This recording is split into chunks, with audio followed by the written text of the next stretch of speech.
Not too long ago, I was going through a situation, a devastating situation.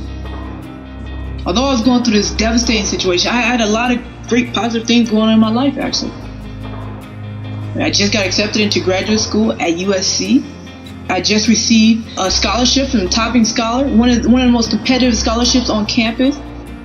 Out of the thousands of people who applied, I was chosen.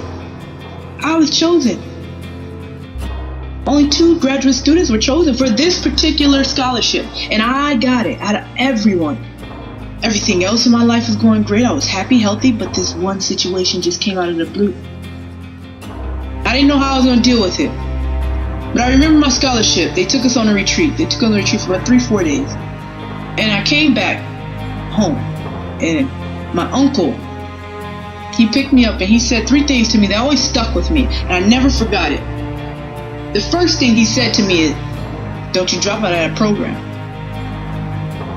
I looked at him, I said, "I'm not going to drop out, Uncle Troy." The second thing he said to me was, "Sade, you tried to make something grow in a season it was never supposed to grow in. Sometimes things are meant to last for a season, and then you go on to the next season." I looked at him, I said, "Wow, that's powerful." But the last thing he said to me, it really got me. I never forgot it. We were driving, and he was looking at the road, and something was on the radio, and he turned the radio down, and he said, "Sade, you're reaching for crumbs when there is a cake in front of you." He said, "You're reaching for crumbs when there's a cake in front of you. You're focusing so much on this situation that you're going through that you can't even see that there's a cake in front of you, right in front of you." And I looked at him, I said, "Wow, that's true." So when I got home, I started thinking about this, and I never forgot it. It just stayed on me. I said, "How do I know what the cake is? What is a cake?" And then I went back to that conversation. My uncle had identified what the cake was and what the crumbs was right in front of me. First of all, the cake was graduate school. It was getting me to the next level in my career that would allow me to grow as an individual, grow and to support my family. So when he said, "Don't you drop out of school," that was the cake. And then when he said, "Sade, you're trying to make strawberries grow in a season they were never meant to grow in," he was referring to the crumbs. That was the crumbs. Here I am trying to plant something that cannot be planted in this season. It will not grow. And yet I'm still watering it every day, and I'm standing right by it. And it never grows. Stop it. Stop it. Stay focused.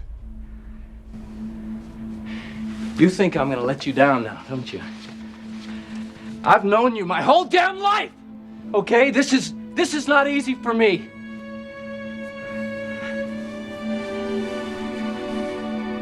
Stay focused. Don't worry. Some things were meant to come into your life for a season, and they were meant to leave. There are other things that come in your life for a season, and they stay. So one of the things I started to think about was, well, people always tell you what you should do. Nobody tells you how you should do it. You should forgive. Well, how do I forgive? You should let go. How do I let go? Build your team. You want to build your team because your team, If you're down with me, I'm down with you. your team is going to be the ones, when you get back on that floor and you start picking up them crumbs all over again, your team is going to be standing there with their arms folded saying, "Get up off that floor and stop picking up them crumbs and let's get to this cake." Come on, man, put it up. Come on, brothers on three, let's go. 1, 2, 3, brothers! That's what your team is going to do. Your team is going to lift you up when you go back to those crumbs, because believe it or not, you just might go back to those crumbs. And your team needs to be there to pick you up. How do you build this team? My team consisted of attorneys, scientists, women with wisdom, men with wisdom, people who are contributing a great amount of passion to our society.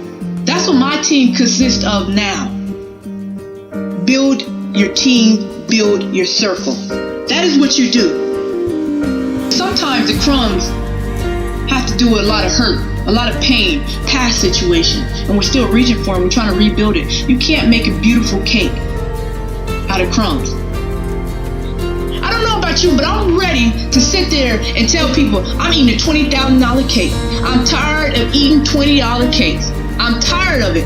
And when you get sick and tired enough, you'll let go of that $20 cake.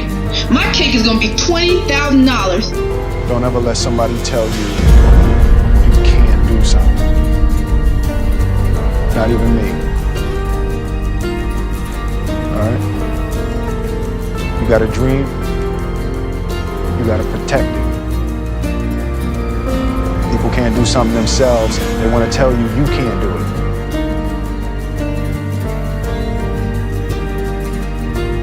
You want something, go get it. Period. So with that being said, what are you reaching for? Cake or crumbs? But remember, you can't have both. Sade Burrell, stand for something.